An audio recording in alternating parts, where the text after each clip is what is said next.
The Break Residence.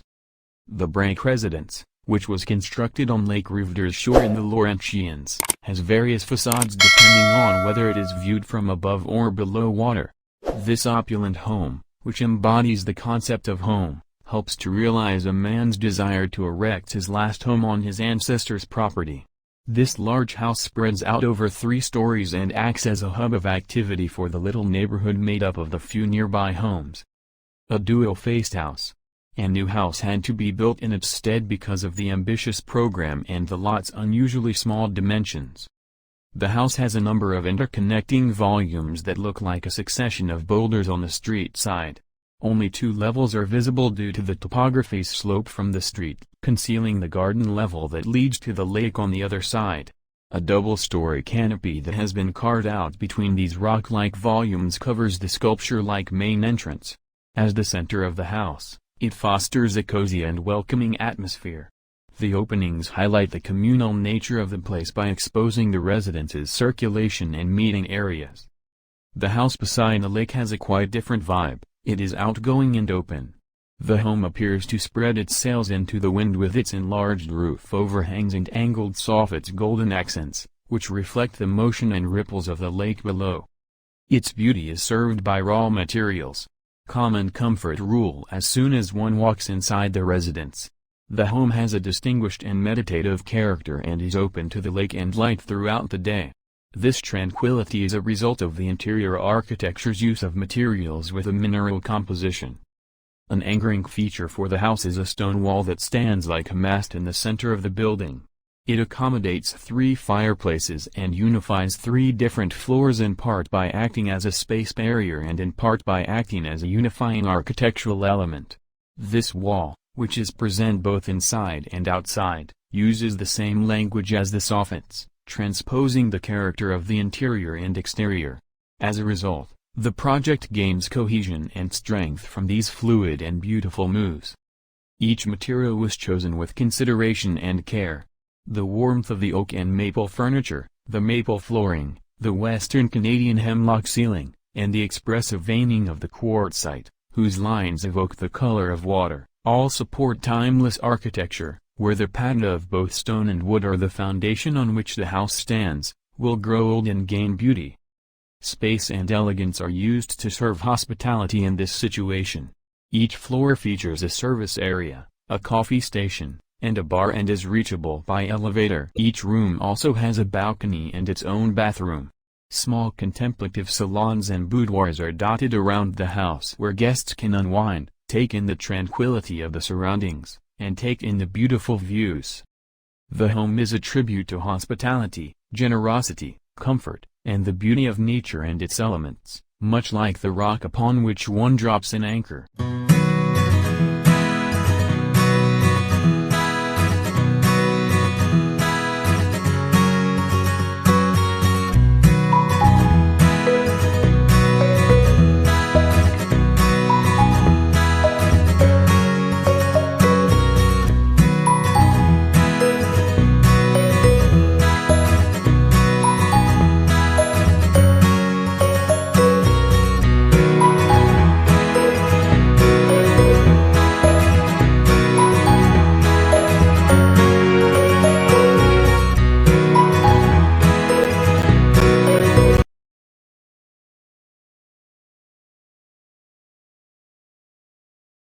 More cabin.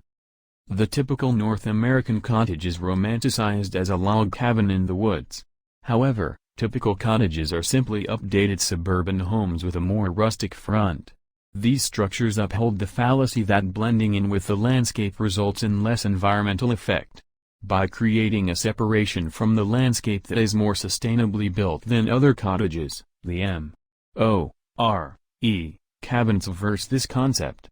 This debunking of eco-fictions is not pessimistic but upbeat. Even though organic habitats are deteriorating, what is left can be used more responsibly. To achieve this, M.O.R.E. cabin softly brushes the ground by creatively interpreting the law to uphold its tenets. Using a steel mast to reduce the size of the foundation. A cross-laminated timber, CLT, structure with little waste. using a folded structure to increase tensile strength. Off-grid electricity and highly effective heating. Building a house for bats that are in risk of extinction. Artisanship and understanding the law. Zoning laws mandated a buffer of 100 feet, 30 meters, from the lake. The design took into account a 100-foot high cliff wall, where conventional construction techniques would call for blasting. To prevent harm to the hillside and forest, a zoning variance was obtained so that the front of M.O.R.E. cabin could float above the 100-foot, 30-meter, mark rather than sit on it. A mast. A single concrete footing and a steel mast that was positioned inside the necessary setback served as the technical answer to the environmental problem. By elevating the construction zone instead of using a traditional huge foundation, the watershed was conserved and erosion was stopped. To reduce carbon emissions, less carbon-intensive concrete was used. There are numerous ways to decorate a house.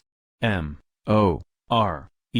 The CLT panels and glulam beams used to construct the cabin were procured appropriately. The CLT was milled off-site before being lifted into position, preventing landscape damage from construction machinery maneuvers.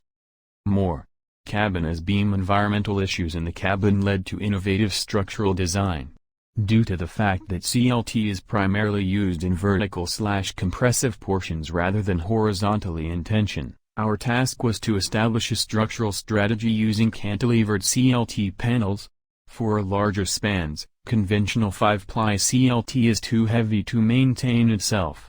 Thinner 3-ply CLT was employed as the solution, and structural integrity was guaranteed through folding, just like paper gains strength when folded. Off-grid. The house has solar energy. The high cottage benefits from superior cross-ventilation and greater breezes. A high-efficiency green carbon wood stove provides heat. The massive CLT gives a high R value and thermal comfort, while perfect construction ensures airtightness.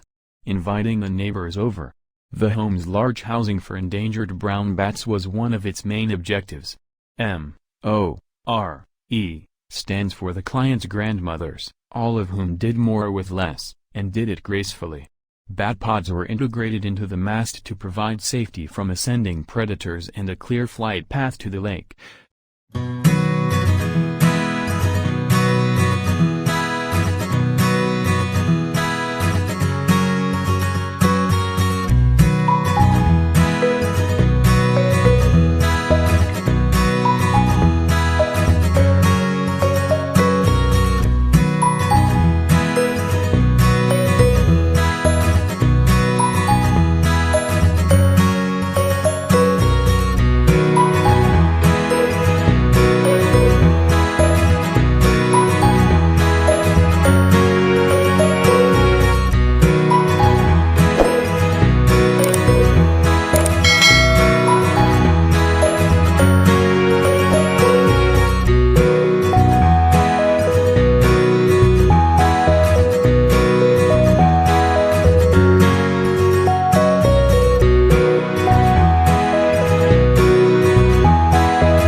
Apple Tree House.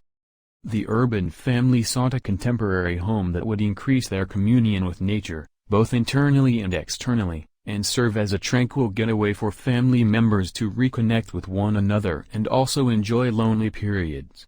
The home was built on a 250,000 square foot forested property. A tree named Apple. The owner cherished deep childhood recollections of growing up in an orchard environment, while the architects sought a careful approach to bringing nature inside the house during the very earliest explorations of the concept.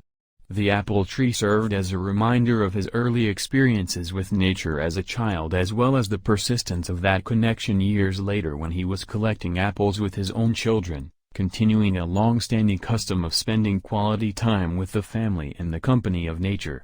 The apple tree was quickly incorporated into their shared vision and turned into the project's focal point. The inclusion of the apple tree provided the host family with a much-needed connection to nature, which was reflected in their interactions with the many daily moods, cyclical seasons, and the corresponding weather patterns.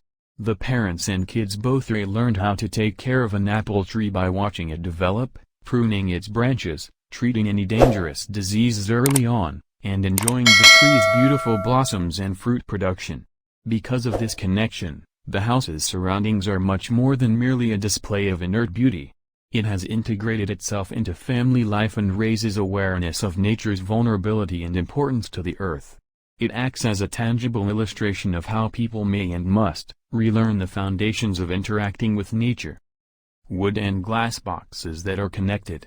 ACDF concentrated on transparency and openness as the foundations of the obvious choice for the architectural concept, a modernist and minimalist glass house. This was done in order to integrate the apple tree in a way that addressed the family's desire to blur the lines between the interior of the house and its external natural beauty. Two concrete slabs that were covered in solid aluminum frames were simply placed to define the structure's horizontal boundaries at the outset of the firm's design. An entrance was made in the middle to allow for the replanting of the apple tree, which maximizes light penetration and frames views of the sky and trees. The home's garage and service area are located in one box, and the children's bedrooms and bathrooms are located in the second box.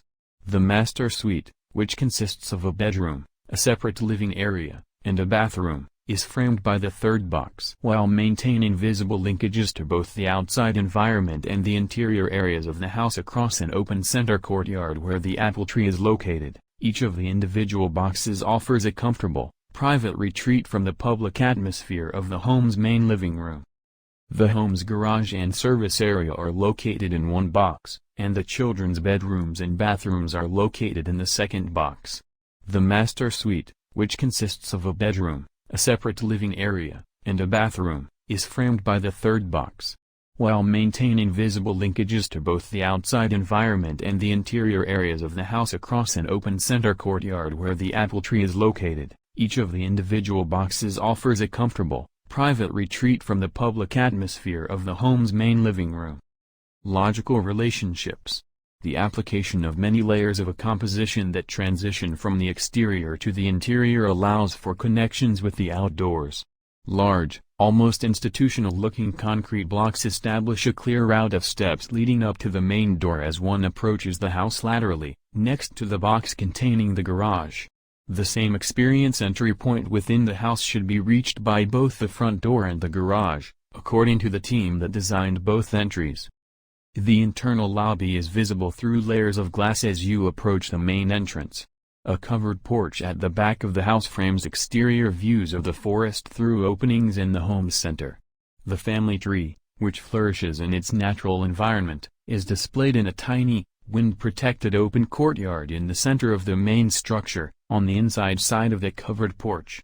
The covered porch was created as a gathering place with an indoor/outdoor feel that is in harmony with both its interior and external surroundings, complete with a wood burner and comfy seats. The covered porch, which is open on two sides, has screens mounted on descending rollers for the best of all worlds in terms of weather and pest protection. The enclosed porch gives off the impression of being connected with the home's inner rooms when the screens are lowered. The covered porch, which is open on two sides, has screens mounted on descending rollers for the best of all worlds in terms of weather and pest protection. The enclosed porch gives off the impression of being connected with the home's inner rooms when the screens are lowered. A view of the whole world. The internal operation of the apple tree house is approached by ACDF with meticulous preparation and attention to detail. Introductions to the home have an aura of elegance and sophistication thanks to the upright piano that is located close to the front door. The piano is tastefully installed in a specially constructed alcove that was located so that it could be played without interfering with the general dynamics of the main living room. Polished concrete covers the large, open floor plate of the fully glazed central living area, and floor-to-ceiling windows create a strong, seamless link with the exterior's natural beauty.